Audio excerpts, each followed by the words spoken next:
Olha, nós já estamos aqui no estúdio com o nosso aromântico Carlos Aros, porque hoje tem muito assunto bacana que ele vai trazer aqui pra gente. E o primeiro é sobre a saída do bilionário Jeff Bezos para o espaço a bordo do próprio foguete. O Aros... Eu não entendi essa. Não, é que eu pensei. Bom, né? O cara... A Terra não era plana? Como é que ele tá? Ai, meu Deus do céu. Ele acha que constatou que não é não. Não é? Mas ele... Bom dia, gente. Foi uma viagem longa, muito, muito longa. Durou 11 minutos. 11 minutos. É. Eita. E não foi pro espaço. Foi Não. uma viagem, foi um voo suborbital. Aliás, essa é a sacanagem entre os bilionários que aí. trem frouxo. O Elon Musk tá sacaneando o Bezos e o Richard Branson. Falando, pô, vocês gastaram uma fortuna, montaram aí os foguetes de vocês, mas eles não chegam no espaço. Tá na atmosfera? A 100 quilômetros. Pelo amor de Deus. Uma fronteira Mas imaginária. e quem foi pro espaço? Quem foi pro espaço? Ele mais Bezos, o irmão dele, uma veterana da Não, aviação. mas quem foi de fato pro espaço? Ah, não, os militares que Só vão... os militares, nenhum bilionário foi pro espaço Nenhum ainda. bilionário Ah. ainda, porque eles ficaram abaixo dessa linha Tá na de camada de Dharma. ozônio ali. Imagine que é como uma fronteira marítima. Vou dar Então deu fazer errado. uma- Que boba, vai pra A gente cima tem do aquela cara. limitação imaginária que diz que a partir de X quilômetros você está dentro do território de um país ou é a água internacional. Com o espaço é a mesma coisa e é essa tal dessa linha de Dharma Falta que de define- gravidade, chega a dar. Ele experimentou zero gravidade ali por alguns minutos, mas o legal é que tanto o voo de hoje quanto o lançamento da semana passada mostram que existe um caminho a ser explorado por esse chamado turismo espacial. Então, essa cápsula que o Bezos usou para ir para o espaço hoje, ela é completamente autônoma e por isso foi possível colocar 4 pessoas lá dentro, 4 civis, todos eles acomodados nas suas poltronas e cintos afivelados e afins. Aros, você acha que vai E ser um de maneira negócio normal? autônoma, ela fez todo o processo. Você acha que vai ser normal, tipo, daqui pra frente a galera... vamos dar uma volta lá? A expectativa desses caras, da Blue Origin, da Virgin Galactic, da própria SpaceX, é essa. É fazer com que esses voos se tornem cada vez mais normais. Se tiver grana, paga e Mas vai. um dos casos aí de a vaga sorteada aí num leilão custou mais de 20 milhões de dólares. Meu Deus. Então, o rapaz de 18 anos, o pai dele comprou e cedeu o lugar pra ele. Não daria pra fazer na hora, É meio né? caro, eu acho, né? Não sei.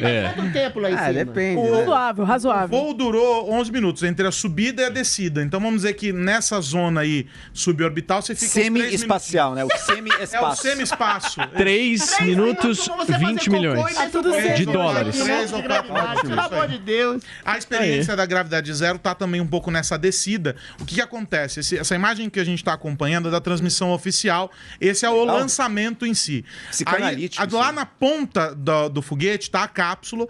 Ela soltou quando atingiu o ponto máximo, o limite de capacidade do foguete. Essas duas partes se soltam.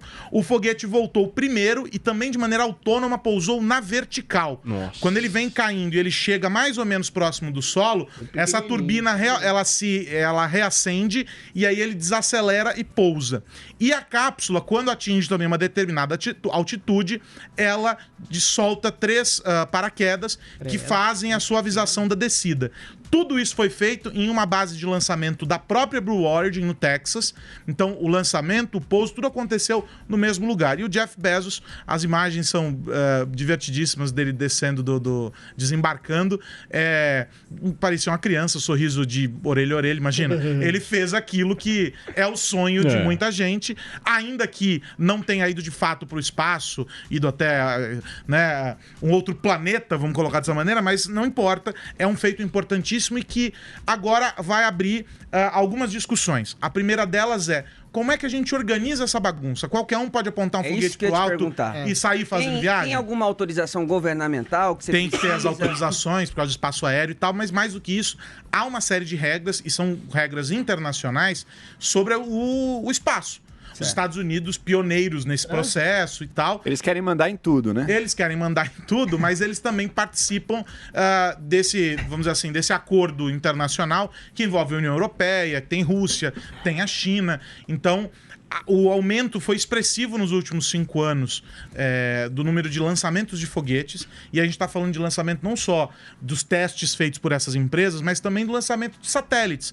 O Elon Musk, por exemplo, mandou a Starlink, que é aquela rede de satélites que fornece internet, ele faz os lançamentos regularmente. Então, há um desafio regulatório agora que é o seguinte, peraí, como é que a gente vai regrar isso para fazer como a gente tem com a aviação comercial?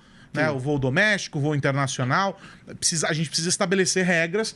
E ao longo do tempo isso vai baratear, né? Começa a cair a segurança também do processo. O que foi, desculpa? E ao longo do tempo isso tende a baratear também o valor. Você escala, tudo começa a ficar de 20 milhões para 2. Desbravar o espaço, cara. Quando o Brasil, o padre do balão pegou e foi, é bagunça, né? científica, de pesquisa, não é só pro cara aí. Esse é o lado mais interessante, na minha opinião. Essas empresas começam a abrir agora uma frente que vai permitir que laboratórios, evidentemente com um grande financiamento, consigam fazer a exploração e pesquisas que antes estavam restritas àqueles que participam dos consórcios, como no nosso caso aqui, em que o ministro Marcos Pontes foi junto de uma equipe da NASA. O governo brasileiro participou do financiamento e ele só foi naquela missão específica. Isso acontece regularmente, mas tem uma limitação. A partir do serviço que essas empresas começam a prestar, centros de pesquisa autônomos vão poder participar também. E aí a gente tem uma frente nova para a exploração espacial. Muito bem. Joel, quer fazer alguma pergunta? Primeiro, uma consideração. A gente está vendo a exploração do espaço passar das mãos dos governos, que eram Estados Unidos e União Soviética, que competiam militarmente, era um objetivo militar de dominação, mas que avançou a tecnologia, tiveram um grande avanço. Passou para mãos empresariais, de empresários querendo lucrar, querendo fazer serviços, mas ajuda o progresso científico da mesma maneira. Então, acho que a gente vive num momento fascinante. E a gente fala de regras, né? Regras para usar isso aí. Isso aí me lembra do Tratado de Tordesilhas, da tentativa de criar regras para explorar um novo mundo. Meu amigo, uma hora que começou a exploração, um dia vai começar a colonização do espaço. Isso aí, regra é quem chegar primeiro. Então, agora, Aros, eu sei, por isso que eu vou perguntar, Aros. Não, a SpaceX já saiu. Já saiu. Mas eu vou... Aros. Já saiu. A perspectiva é de que o próximo voo da NASA seja com a SpaceX. A minha pergunta é a seguinte, Aros. Qual a perspectiva do ser humano colonizar algum outro corpo? Pode ser a Lua ou um planeta. Senhora, o Jota tá lá na frente. Nossa senhora, esse é 2000. Estabelecer uma base. Base. Há testes feitos pela NASA, e aí a gente está falando da Agência Espacial Americana, em consórcio com alguns centros de pesquisa, em que há um calendário, ele foi adiado, seria agora nessa década, acabou sendo adiado, enfim, tem aí uma famosa margem de erro para mais ou para menos, mas a expectativa é de que antes de a gente dobrar aí a metade da próxima década, a gente tenha já missões, talvez não as colônias, mas a gente já tenha missões que consigam fazer muito mais do que as viagens que foram feitas até agora. Uma base instalada na Lua. O que seria exatamente? Colocar novamente os pesquisadores lá, fincar uma base para essa exploração, e o trabalho que eles querem fazer, que seria muito mais... Aliás, a NASA tem no calendário essa viagem para a Lua agendada, que deve acontecer antes do que uma eventual missão para Marte, por exemplo. Então, o objetivo dessas empresas, e que trabalham, a gente não pode ignorar isso, trabalham junto das agências espaciais, é avançar com essas próximas etapas da exploração.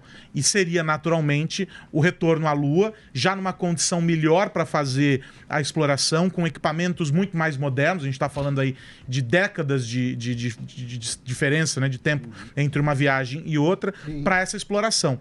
Com capacidade de permanência maior, com uma série de instrumentos que vão permitir hoje a gente ter insumos para pesquisa muito mais abundantes do que a gente teve da primeira vez. Morar não. Olha que legal. Já foi na Lua? A Lua Para quem nos acompanha agora por imagens, olha que legal, gente. Para quem nos acompanha por imagens através da Panflix e do canal do YouTube, vejam esse exato momento do pouso da cápsula que se soltou, tá bem amarrada em paraquedas, né, Aros? Tem vários drones ali. paraquedas que fizeram a...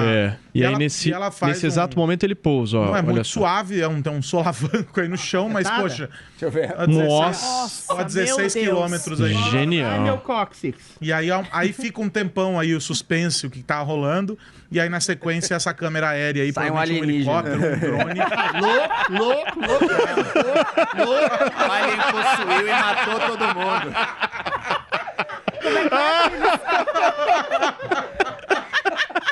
aí, ó, as duas imagens.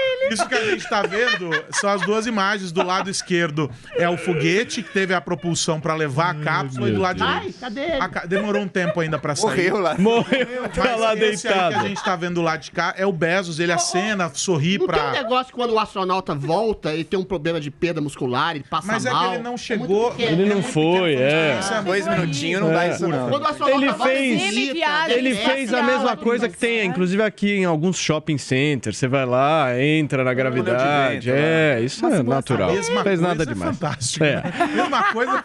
É. Melancia, a mesma vai coisa. Exatamente. Empire State Building e você fica tão Isso, alto. É, exatamente. isso aí. Muito bem. O Aros, Invejosos. O cara... O ladrilho está se roendo, que queria ter ido pra lua. olha só,